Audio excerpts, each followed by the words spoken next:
All right, welcome back to another video. In the last video, we tried continuing along with the design guide and setting up some of the extra features that were outlined, specifically DHCP snooping.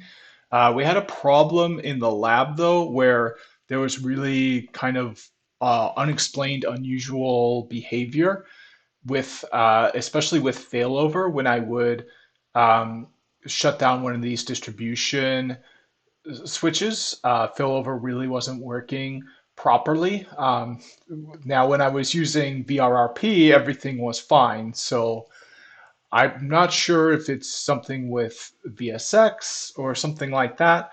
But when I would change the VLAN tagging, um, it would start working if I changed it from untagged to tagged.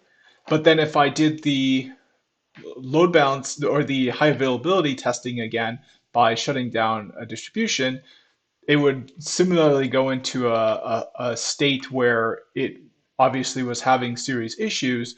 But then if I would change it from tagged back to untagged, the issues seem to sort themselves out. So that's really not normal behavior. That's really not something that indicates to me that everything is working fine under the hood. So in between videos, I did change the OS version on this to a later version because I thought maybe that could be the issue, but I'm still having similar issues. So I want to take this video in a little bit of a different direction, and then hopefully knock off some more of the reading of the design guide because one of my goals is to just read that whole design guide. So where I want to take it is, you can see here I've got a different view than what you're probably used to seeing or what is typical on my channel. I pulled up my server at this private IP address within my own local area network in a browser. So you can just access it in a browser. I can even make this public and I can access it in a browser on the go as well. But of course, you've got to be concerned about security if you're doing something like that. Um, so, um, but for now, I really only need to access it here. So it's not available to the outside world. Now, one of the advantages of having it up in a browser like this is, first of all, when you double click it, you get the console in another tab. So that can be an advantage for organizational purposes. But the biggest advantage, if we start up all the nodes, is that we can access the console line of the devices using Telnet by specifying a port for each of the devices. So I will demo that right now.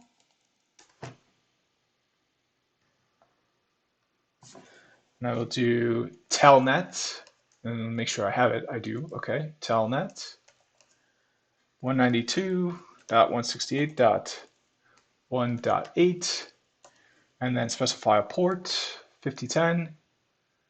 Oops.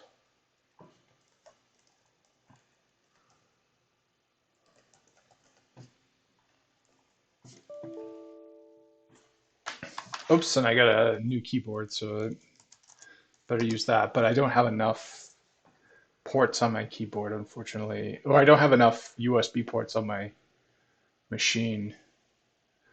Um, but you can see I've got Microsoft Telnet here. So if I just do Telnet 192.168.8.5010.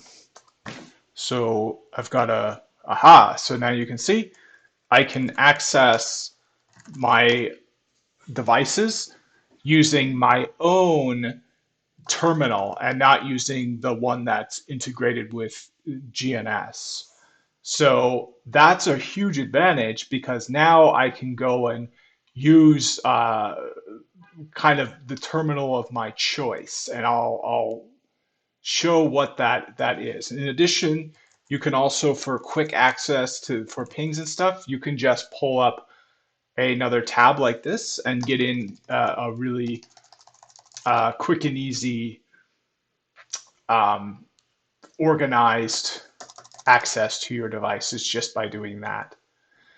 So what I'm going to do now is show the terminal that I like to use.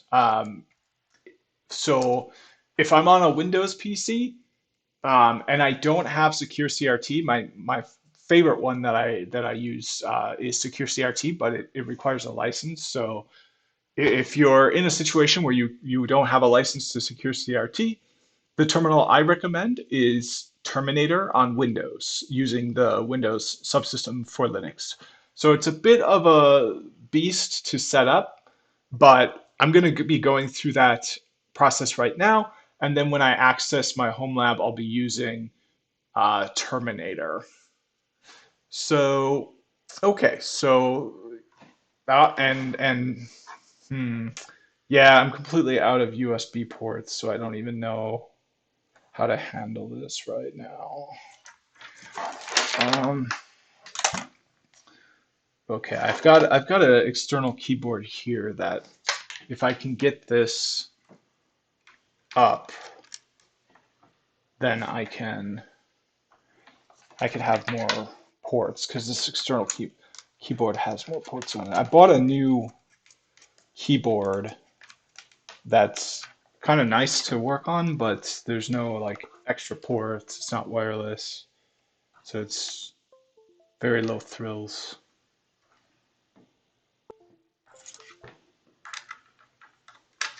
Okay, so this seems to be working. The only problem is it seems to be really flaky. Okay, I think this is going to work as long as I've got my mouse. I do. Okay, but it might be pretty flaky here, but yeah, but it's working now. So it looks like the first step is to enable the Windows subsystem for Linux. So you must first ensure that it is enabled. So we're going to open a PowerShell terminal as admin.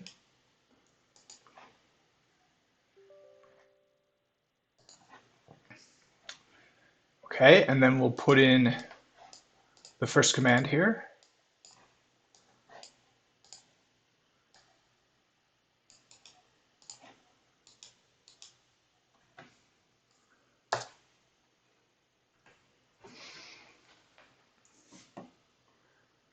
Okay, and then the next step is to install Ubuntu for Windows.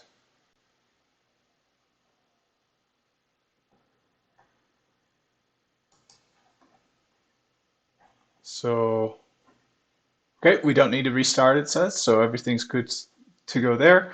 So let's install Ubuntu for Windows. Click Get, open Microsoft Store.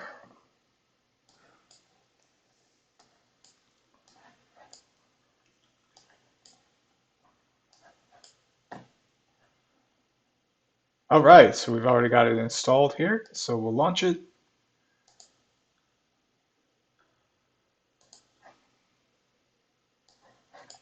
Okay, well, it looks like we didn't have it installed, so it's going to perhaps take several minutes there. Let's take a look at what the next step is. Next step is so it looks like before we get to this step, it's going to ask for a username and password. Once it is finished installing. So you know what I might do? I might read the guide now.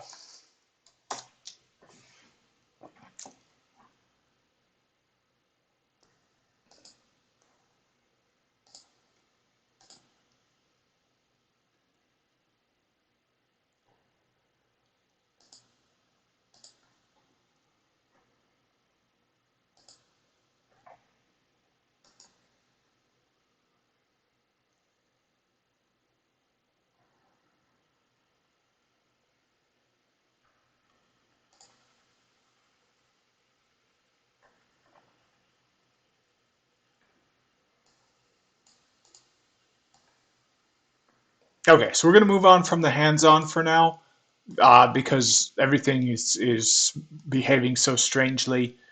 Um, we're going to just focus on trying to read as much as this guide as possible. So the next section is dynamic ARP inspection. ARP cache poisoning is a malicious tool used to stage man-in-the-middle attacks. It works by sending a forged ARP packet with the IP address of another device and the MAC address of itself to poison host's ARP cache.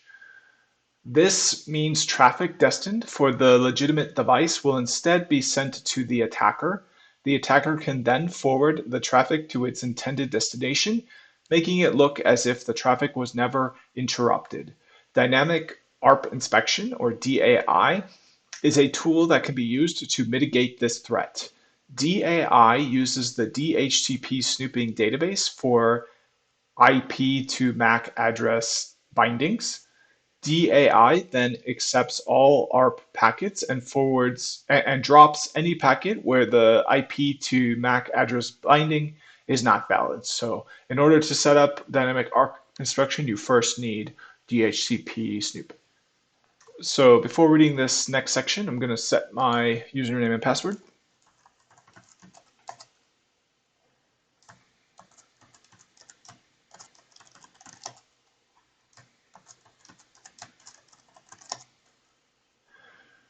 Oh, this feels really nice to type on. I got a cherry mechanical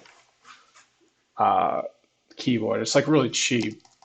I'm gonna get like a USB hub as well, where I can like switch on and off um, certain things and just leave it always cabled up.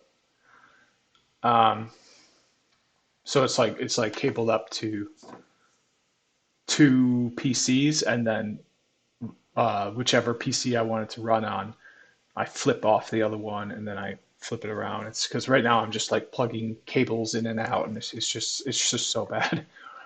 All right, so yep, so looks like we can go to the next step now that we've got a username and a password.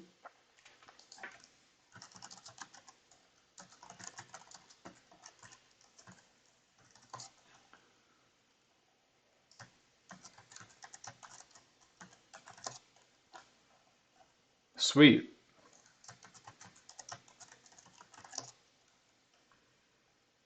Okay, so we've already got dbus x11. Let's see if we've got the next one.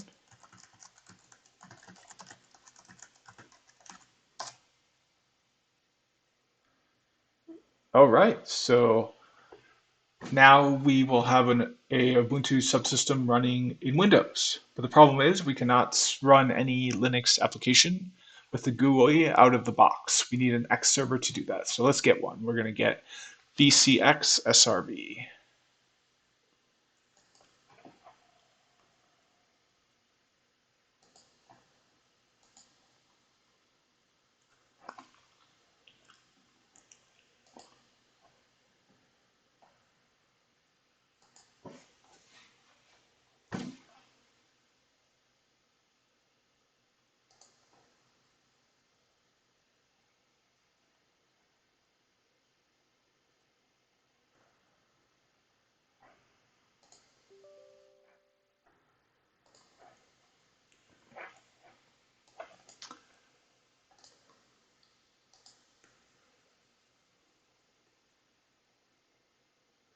Okay, so I'll read the next section while that's downloading. Next section is Bpdu Guard.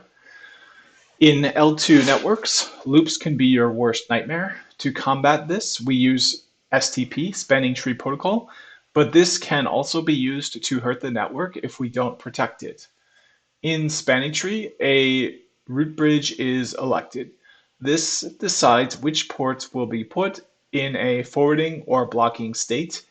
If a device is added with a lower priority than the current root bridge, it will take over, causing a topology change and possibly blocking traffic from a wanted path. Bpdu Guard is a protocol designed to solve this problem. When enabled, if a switch sees Bpdu traffic coming in from a port, it will automatically set it to the error disabled state, so that no traffic can pass.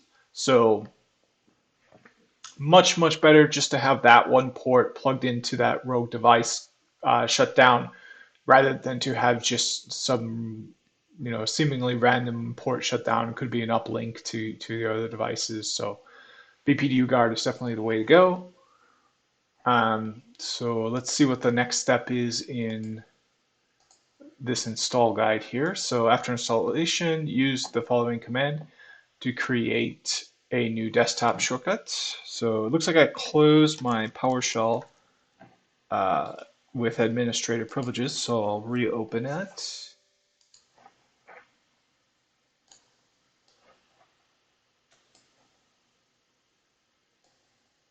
All right, and it looks like this whole thing can go in there.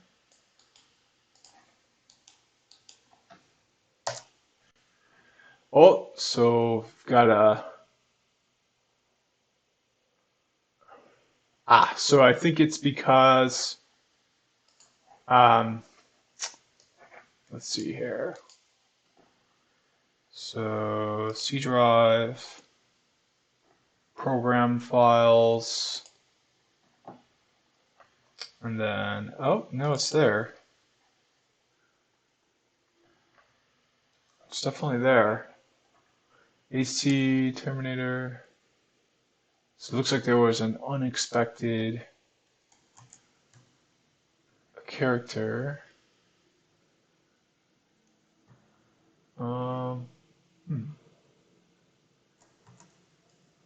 Unexpected token.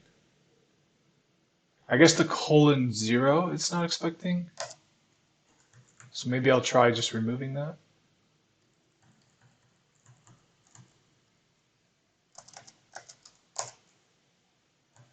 Let's try adding a colon maybe. Okay, I'm not sure what's going on there. Maybe there's a comment section.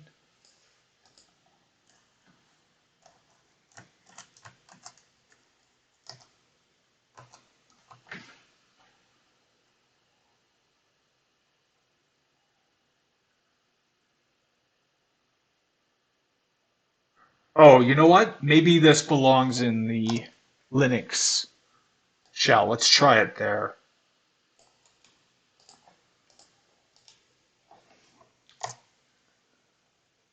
Oh, so command not found. Huh.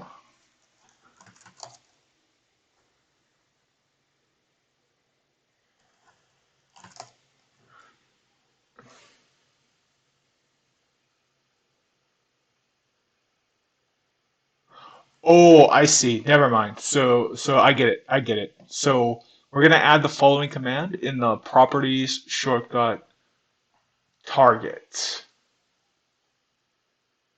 Yeah. So yep, here we go. So we got to go to the X server properties, which is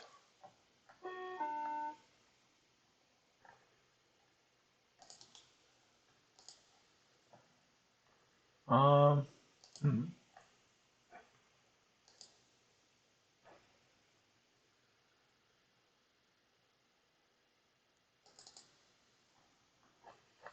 Yeah, I think it's gonna be now. Is it X launch or is it the other one?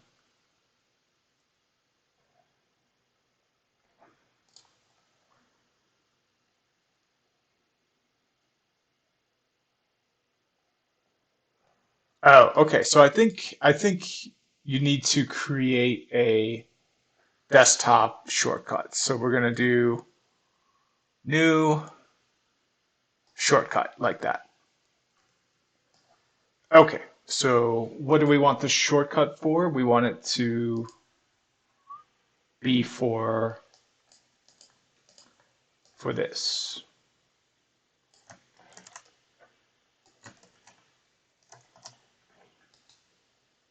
There we go. And then,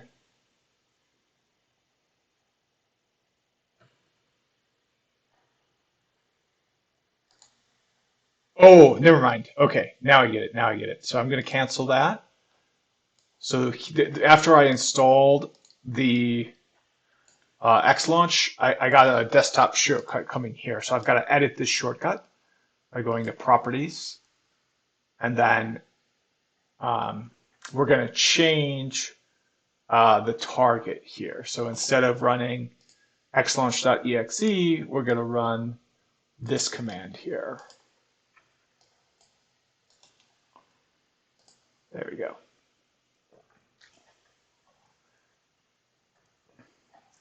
Okay, so we'll hit apply. Yep, we want admin privileges. Should get a lock screen. Oh, didn't get one. So hit OK. Okay, hopefully that's good. So next step is to run X server. After changing the shortcut target, double click, and then I should see it in my tray. Unfortunately, I'm sharing the other screens, so I can't show that it shows up in my tray. But yep, granting it appropriate permissions. I see it in my tray now. We can also use the command in command prompt to verify it. So let's use it. We can just use that in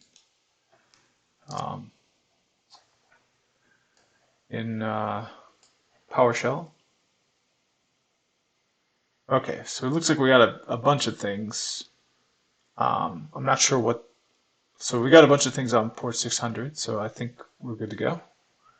Now we have a Ubuntu subsystem and X server running. Next, we need to install Terminator in Ubuntu and configure it to use X server as the display server. All right, so let's go back to our Ubuntu shell. Got it. Then we'll do sudo apt-get update. Ooh, this keyboard's pretty nice. It was very inexpensive too. I mean, there's like no features on it, no wireless, no ports, but the keys are nice to push. It's mechanical.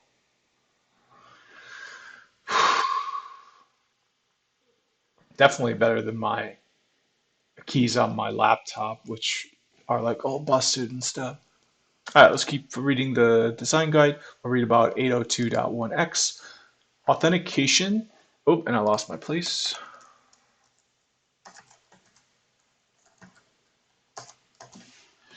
Authentication is very important for the security of the network. A potential attacker can sneak into a building and plug into an enabled network port and gain access to the network.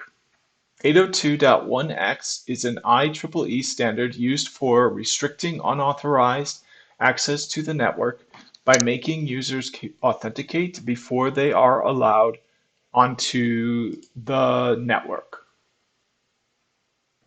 802.1x uses 3 different parts for authentication. Supplicant. This is software which runs on the user device that collects credentials and forwards them to be authenticated. Authenticator. This is the network access device, usually a switch,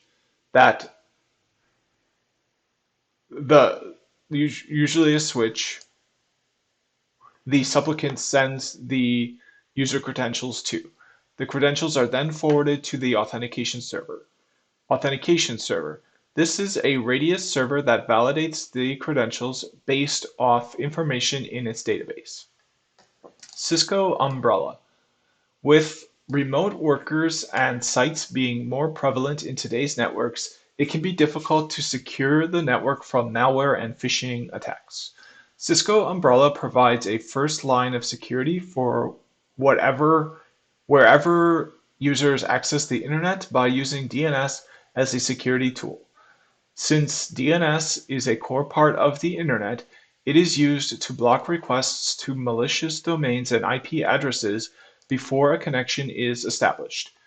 It learns of these current and future threats through a growing database built on machine learning and internet activity patterns. This means Cisco Umbrella can identify and block threats before they even launch. Cisco Umbrella also provides network administrators visibility of internet activity across all endpoint devices on or off the corporate network. This allows users to easily view any malicious domains or IP addresses attempted to be accessed by users. All right, so we're getting into the design fundamentals. Before we go there, though, let's keep working on the next part here. So we finished the update, so let's get Terminator next.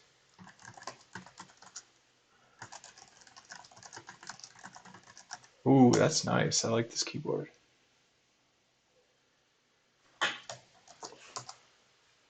Okay, I've got another perhaps lengthy download, so let's keep reading. Design fundamentals, LAN high availability. To mitigate the concerns about unavailability of network resources, campus LAN designs include high availability / resiliency options, such as redundant links, switches, and switch components. Designing for high availability in the LAN must also consider the entire lifecycle of the deployment, including the need for updates and upgrades on the network. This section discusses high availability features specific to the LAN side of the network. Stateful switchover, SSO. Stateful switchover, SSO, synchronizes active process information as well as configuration information between active and standby supervisors of a modular chassis, stackwise virtual pair, or between the active and standby switches in a switch stack. SSO allows the standby supervisor / switch to immediately take over in sub-second time if the active supervisor / switch fails. Nonstop forwarding, NSF. Nonstop forwarding, NSF, helps to suppress routing flaps in SSO-enabled devices. NSF allows for graceful restart of L3 routing protocols in the event of the failure of the active supervisor of a modular chassis, stackwise virtual pair, or the failure of the active switch of a switch stack. When the supervisor or switch switches over from the active to the hot standby, it will continue switching IP data traffic flows in hardware. However, the device in the active role requires time to re-establish control plane peering with IP routing neighbors. NSF allows for the forwarding of data packets to continue along known routes while the routing protocol information is being restored following a switchover. Supervisor redundancy. Cisco Catalyst chassis models, the ones listed prior, support 1+1 supervisor redundancy. The primary supervisor is active and is responsible for normal system operation. The secondary supervisor serves as a standby, monitoring the operation of the primary. Information is synchronized between supervisors to allow the standby supervisor engine to immediately take over in sub-second time if the primary engine fails. Nonstop forwarding / stateful switchover NSF / SSO offers continuous packet forwarding during supervisor engine switchover.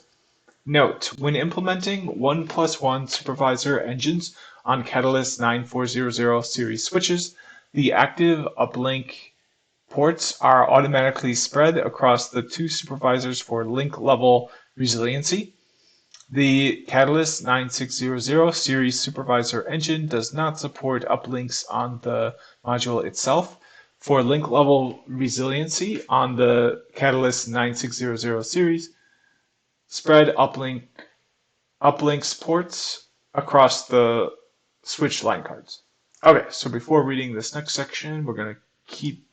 Oh, nope, we're still unpacking here, so let's continue reading about Stackwise Virtual Technology. Stackwise Virtual Technology combines two Catalyst 9000 series switches into a single logical network entity from the network control plane and management perspectives. Because the two switches operate as one, Stackwise Virtual enables the creation of a loop-free topology. Spanning Tree treats the Stackwise virtual pair as one bridge node instead of 2. Stackwise virtual technology uses SSO/NSF to provide seamless traffic failover when one of the switches fails. To neighboring devices, a stackwise virtual domain appears as a single logical switch or router. Within a stackwise virtual domain, one device is designed as the active switch and the other is designated as the active switch and the other is designated as the standby switch. All control plane functions are centrally managed by the active switch. From the control plane and traffic forwarding perspectives, both switches actively forward traffic. In order to bond the two switches together into a single logical node, special signaling and control information must be exchanged between the two switches. To facilitate this information exchange, a dedicated link, the Stackwise Virtual Link (SVL), is used to transfer both data and control traffic between the peer switches. The SVL is formed as an Etherchannel interface of up to 8 physical port members. It is recommended to have at least 2 physical port members for Stackwise virtual link redundancy. So this seems a lot like VSX that we looked up documentation for the Arubas that I've got in my lab. Looks like we're still unpacking some things, so we'll move on to the next section here, which is switch stacks and Cisco Stackwise technology. Cisco Stackwise technology allows up to a maximum of 8 switches to be stacked together physically in a ring topology to form a single unified virtual stack system. The stacking architecture expands form factor, switching capacity, port density, and redundancy, as well as providing a distributed data plane with a single control and management plane. Stackwise creates a unified control and management plane by electing one switch in the switch stack as the active switch and another switch as the hot standby. Remaining switches become stack members.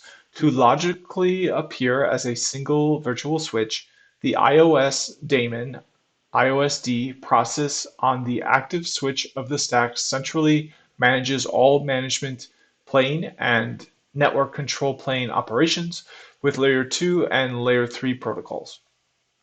This information is synchronized with the standby switch of the stack to provide NSF/SSO failover in case the active switch fails. To optimize data plane performance by using hardware resources from each Catalyst 9000 series stack member switch, network services such as QoS, security ACLs, and others are distributed and programmed to be locally enforced on network ports. The hardware forwarding information base, FIB, is also programmed in ASICs across all stack member switches in the stack ring. To optimally forward the traffic within the stack ring, the packet stripping function is performed on the destination switch instead of on the source switch. This mechanism, known as the spatial reuse forwarding mechanism, boosts data plane switching performance in the stack ring switching architecture. The following subsections discuss the stackwise implementation on Catalyst 9200 and 9300 series switches. The Catalyst 9200 series switches enable stacking of up to 8 switches and 416 ports using a stack ring fabric known as either Stackwise 160 or Stackwise 80. Stackwise 160 is supported on 9200 switch models with the support of up to 160 gigabits per second stack bandwidth. Stackwise-80 is supported on Catalyst 9200L switch models with the support of up to 80 gigabit per second stack bandwidth. Catalyst 9003 300 series stackwise 480/360. Catalyst 9300 series switches enable stacking of up to 8 switches and 448 ports using a stack ring fabric known as either Stackwise 480 or Stackwise 360. Stackwise 480 is supported on Catalyst 9300 switch models with the support of up to 480 gigabit per second stack bandwidth. Stackwise 360 is supported on Catalyst 9300L switch models with the support of up to 360 gigabit per second stack bandwidth. Etherchannel. Etherchannel allows multiple physical Ethernet links to combine into one logical channel, allowing for load sharing of traffic among the links in the channel, as well as redundancy in the event that one or more links in the channel fail. Up to 8 Ethernet ports can be combined into a single logical channel. Multi-chassis Etherchannel (MEC) and cross-stack Etherchannel extend traditional Etherchannel by allowing Ethernet ports to be aggregated towards different physical chassis that form a single virtual switch, stackwise virtual pair or stack switch. Okay, so before we move on there, first of all, I'm going to highlight where I left off, and then let's do the next step here. So we installed Terminator. If I up arrow, we can see that was the last command that was entered. So after successful completion, we're going to launch the GUI. So display equals :0, and then I'm going to do Terminator, whoops, without the capital X key, Terminator, and then the and symbol. And there we go. We've got our Terminator up. So we're successful.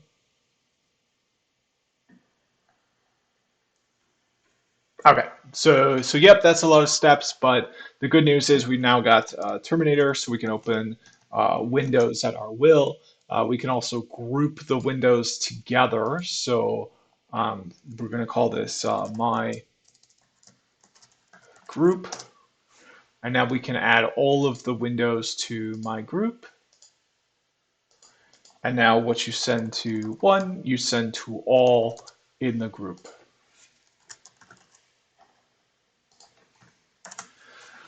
Another feature you can do, which is why I really like this terminal, is you can clear the terminal by using Control-Shift-G.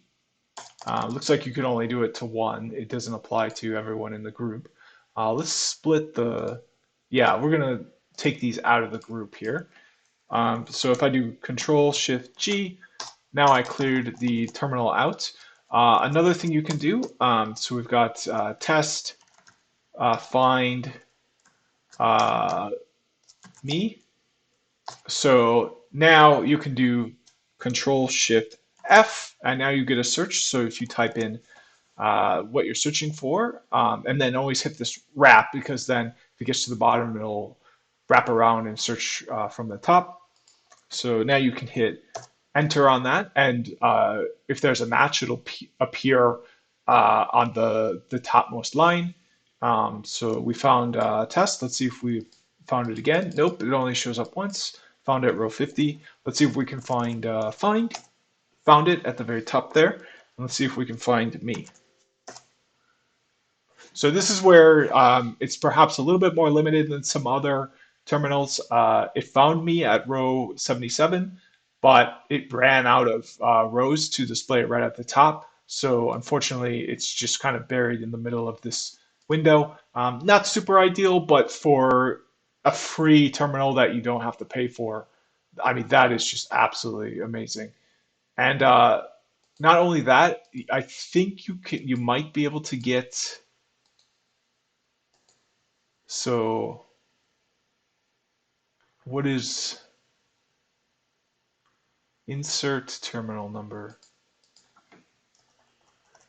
I'm not sure what that means. Yeah, so and I'm still not even familiar with all of the features here. So there's more that I don't even know about. The other feature that I really like is you can highlight the some of the text and then hit Control Shift A. Oh, I thought you could. Why can't I do that? Oh, it looks like I can't do that.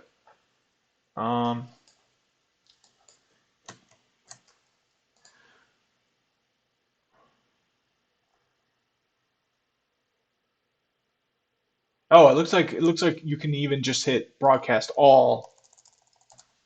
Oh,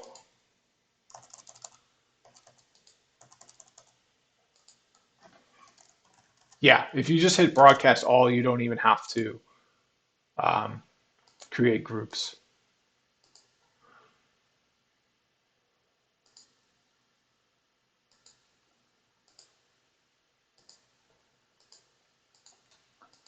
Can I really not do my favorite feature?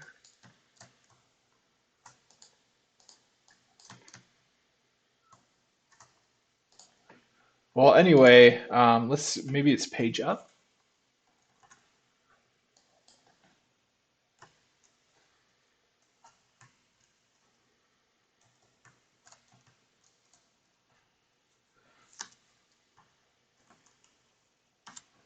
Um, well, shoot, that's no good. That's no good at all.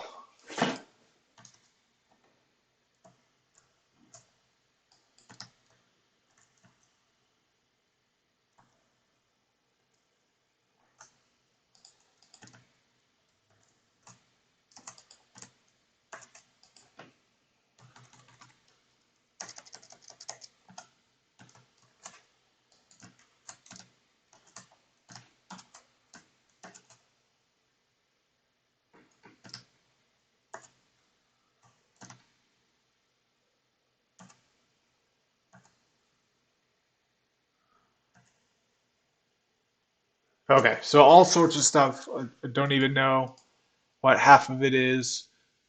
Look up a guide. That's the best way to figure out new features, is to just look up the documentation. All right, so that was a lot of work. So we got to make sure that we can um, uh, get this up without so many steps. So we're gonna uh, add this into the command prompt to make sure that we can our automation is going to be successful here.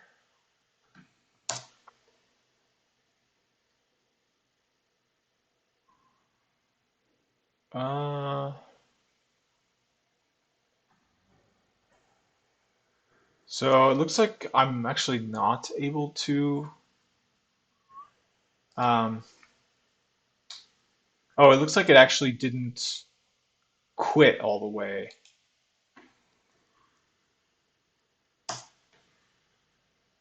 Maybe now that it's quit, it'll. Okay, I'm not sure what's going on.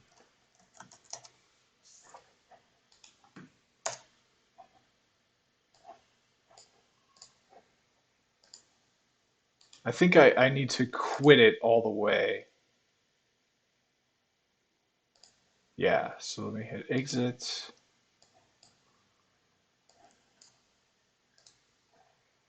We go, and then now we're gonna do it. Try it again now that I quit the whole thing.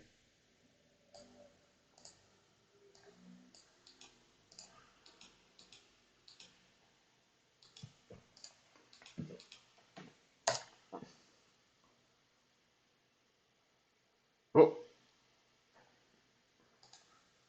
okay, yeah, so something is not going correctly.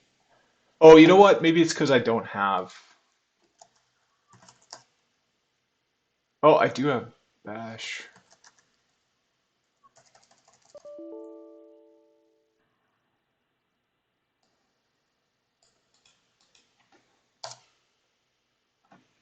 Oh, you know what? Maybe the. Oh, I see. Okay, so display 0. No, that looks right. So it should work, right?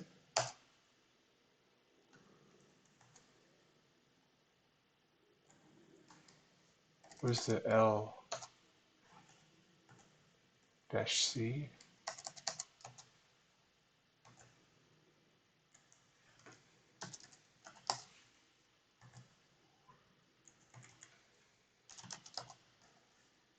Huh. Yeah, okay. So maybe there'll be problems.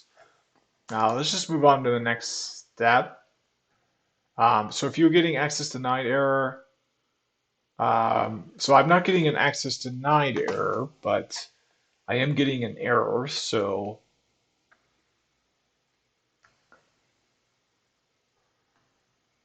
let's try this command.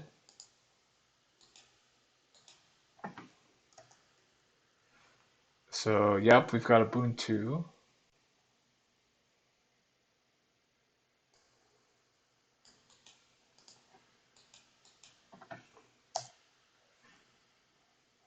Okay, let's try this command one more time now that we made those changes. Still nothing. Well, that's weird.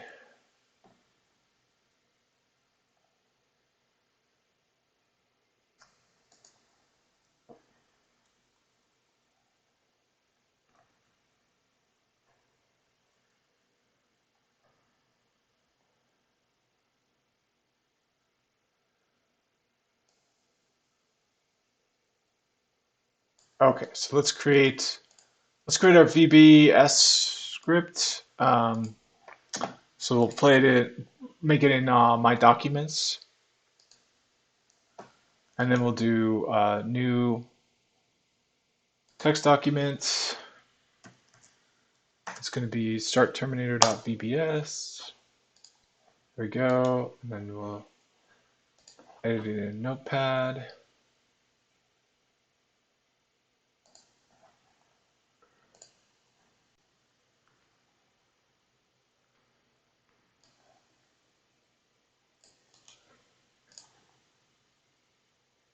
Okay.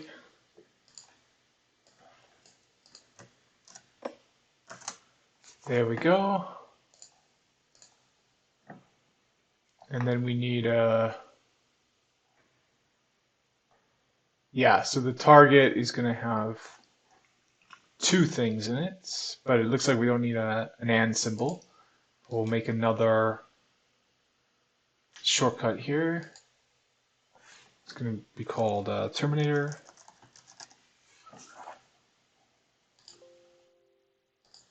Oh, oh, right. Okay, so it's going to be the target of this shortcut. So um, we want it to be this PC documents, and then at the very bottom,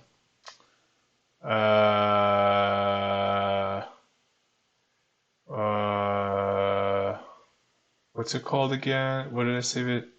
VBX. It's a VBX script. I think it's called like launch something VBX. Oh, here we go. Start Terminator. There we go. Perfect. All right, so now we've got to change the target here. All right, so we've already got that first one, that second one.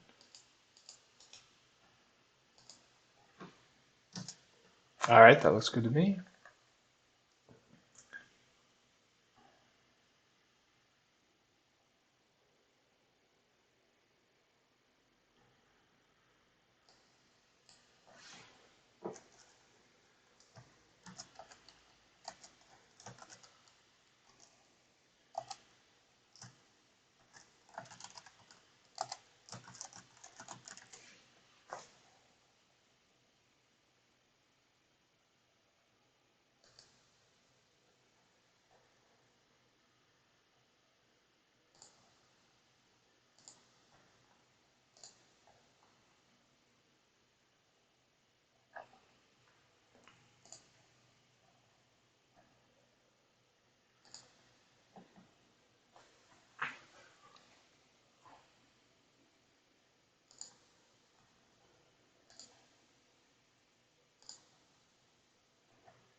Oh, it looks like it wants an ICO from me. So I will get that.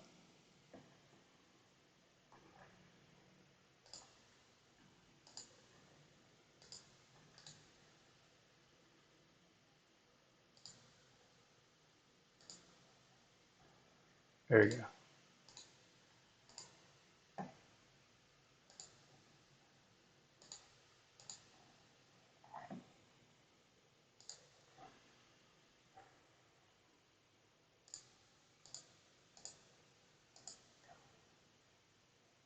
Okay, so now we're gonna open run. I'm gonna do shell colon startup. And this is on my second screen, so you can't see it there. All right, and then we will copy the X server shortcut into the startup, which is this one.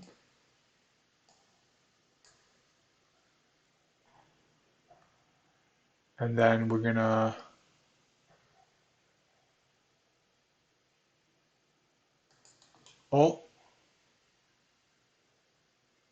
let's rename that to Terminator.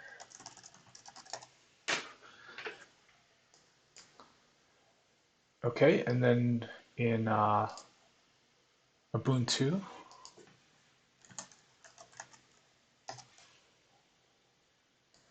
there we go. Create a file name, fonts, yeah, conf.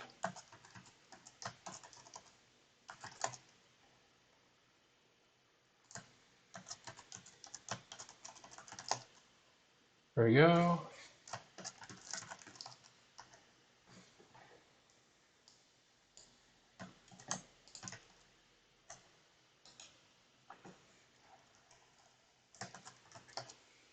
Perfect.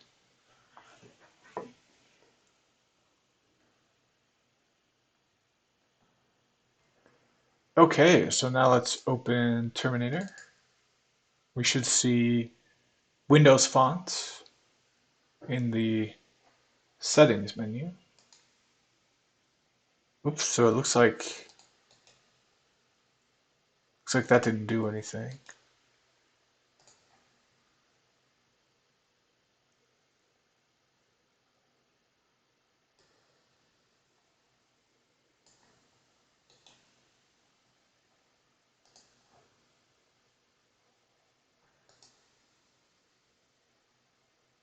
Huh. Yeah, it didn't do anything. Um, okay, it's not really working the way it was.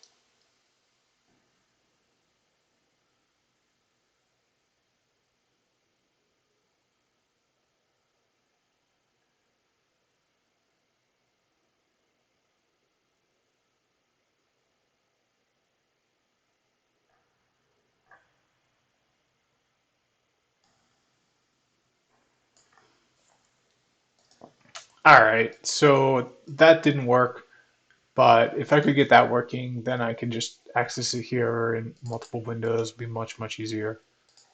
Um,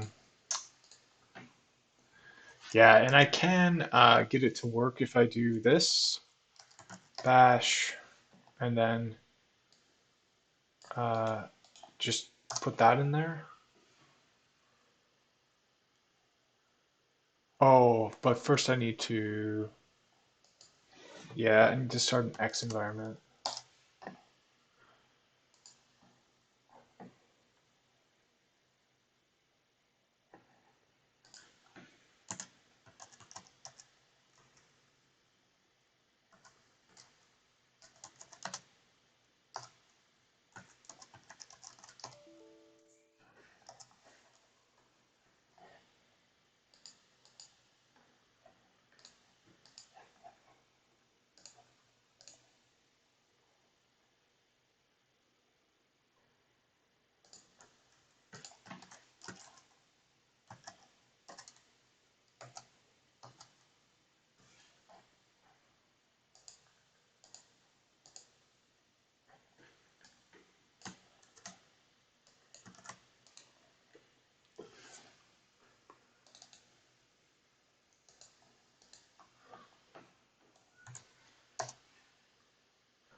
Okay, so now that I've got the X environment up, you can see things are much better. So hopefully that'll work in the future, even though it's not working now. I'm thinking like if I reboot, it might start working. Um, but yeah, so now I can do,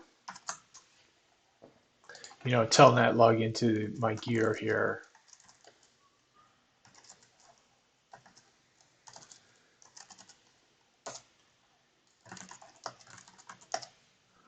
And then the distribution or the other axis or whatever I want to do. I'll do the left distribution.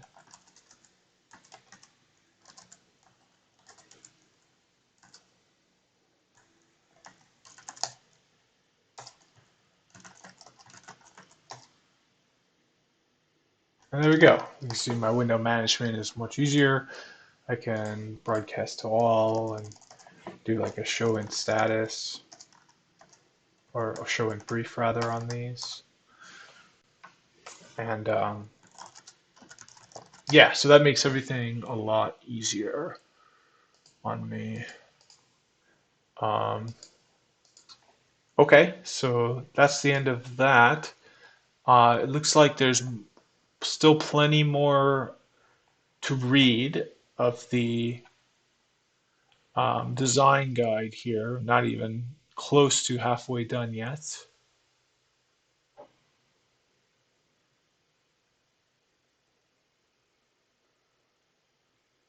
Um, but you know what? I think that's going to be it for this video. We're at the 1 hour mark. So let me prepare my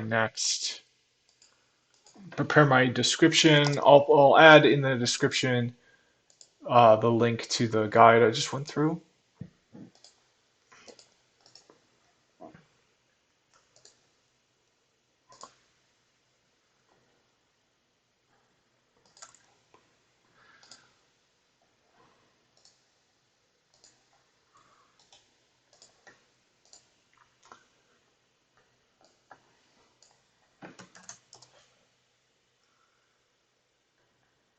All right, so these two links are going to be in the description, and that's it for part 11 of the design guide. So I'll see you in the next video, and things should look a lot better because I'll be accessing it using Terminator and using my Chrome browser.